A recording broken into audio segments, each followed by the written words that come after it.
അപ്പോൾ ഇന്ന് നമുക്ക് കുറച്ച് വരാലിൻ്റെ ഓർഡർ ഉണ്ടായിരുന്നു. ഒരു 3000 പീസ് കുഞ്ഞുങ്ങൾ ഷൊർണൂരിലേക്കുള്ള ഓർഡർ ആയിരുന്നു കേട്ടോ. അപ്പോൾ നമ്മളൊരു ടാങ്കിലുള്ള വരാൽ ഏകദേശം കഴിഞ്ഞിട്ടുണ്ട്. കുറച്ച് കുട്ടികളെ ഉള്ളൂ. ഇതിനകത്ത് നിന്ന് ഇപ്പോൾ ഞങ്ങൾ 2400 എണ്ണം പിടിച്ചു. ബാക്കി 600 എണ്ണം വേറെ ടാങ്കിൽ നിന്ന് പിടിക്കണം. അങ്ങനെ പിടിക്കൽ പരിപാടിയിലാണ്.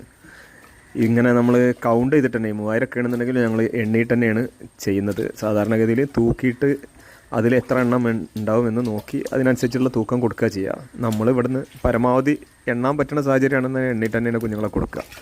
അപ്പോൾ നമുക്ക് ചെറിയ കുഞ്ഞുങ്ങളെ ഒഴിവാക്കി നല്ല ഒരേ യൂണിഫോം സൈസുള്ള ഓൾമോസ്റ്റ് യൂണിഫോം സൈസുള്ള കുഞ്ഞുങ്ങളെ ഒരേ വലിപ്പമുള്ള കുഞ്ഞുങ്ങളെ കൊടുക്കാൻ പറ്റും. അപ്പോൾ നമ്മൾ കുഞ്ഞുങ്ങളെ പാക്കറ്റാക്കി ഒരു ഡ്രമ്മിനകത്ത് വെച്ചിട്ടുണ്ട്. ഇതിനകത്ത് 1000 ഉണ്ട്. ഇപ്പോൾ ഏകദേശം ഒരേ വലിപ്പത്തിലുള്ള കുഞ്ഞുങ്ങളെ നമുക്ക് സപ്ലൈ ചെയ്യാൻ പറ്റുന്നുണ്ട്. അങ്ങനെ ആകുമ്പോൾ പിന്നെ അടുത്ത ഡ്രം ഇതേപോലെയുള്ള 3 ഡ്രമ്മിൽ 1000 വീതമാണ് നമ്മൾ പാക്ക് ചെയ്യുന്നത്. ഓക്കെ, ആർക്കെങ്കിലും വരാൻ്റെ കുഞ്ഞുങ്ങളെ ആവശ്യമുണ്ടെന്നുണ്ടെങ്കിൽ ഇതിനോട് കൃഷിനോട് ബന്ധപ്പെട്ട് എന്തെങ്കിലും സംശയം ഉണ്ടെന്നുണ്ടെങ്കിൽ നമുക്ക് മെസ്സേജ് അയച്ച് ചോദിച്ചാൽ മതി. നമുക്ക് അറിയുന്ന കാര്യങ്ങൾ ഷെയർ ചെയ്യുന്നതാണ്.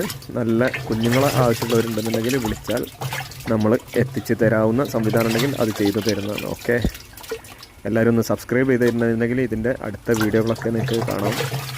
വരാൽ കൃഷി നിലവിൽ കുഴപ്പമില്ലാത്തൊരു കൃഷിയാണ്. ശ്രദ്ധിച്ച് ചെയ്യേണ്ട കൃഷി തന്നെയാണ്. മറ്റുള്ള കൃഷി പോലെ പെട്ടെന്ന് പൈസക്കാരനാവാം എന്ന് വിചാരിക്കേണ്ട, എളുപ്പമല്ല. ഓക്കെ.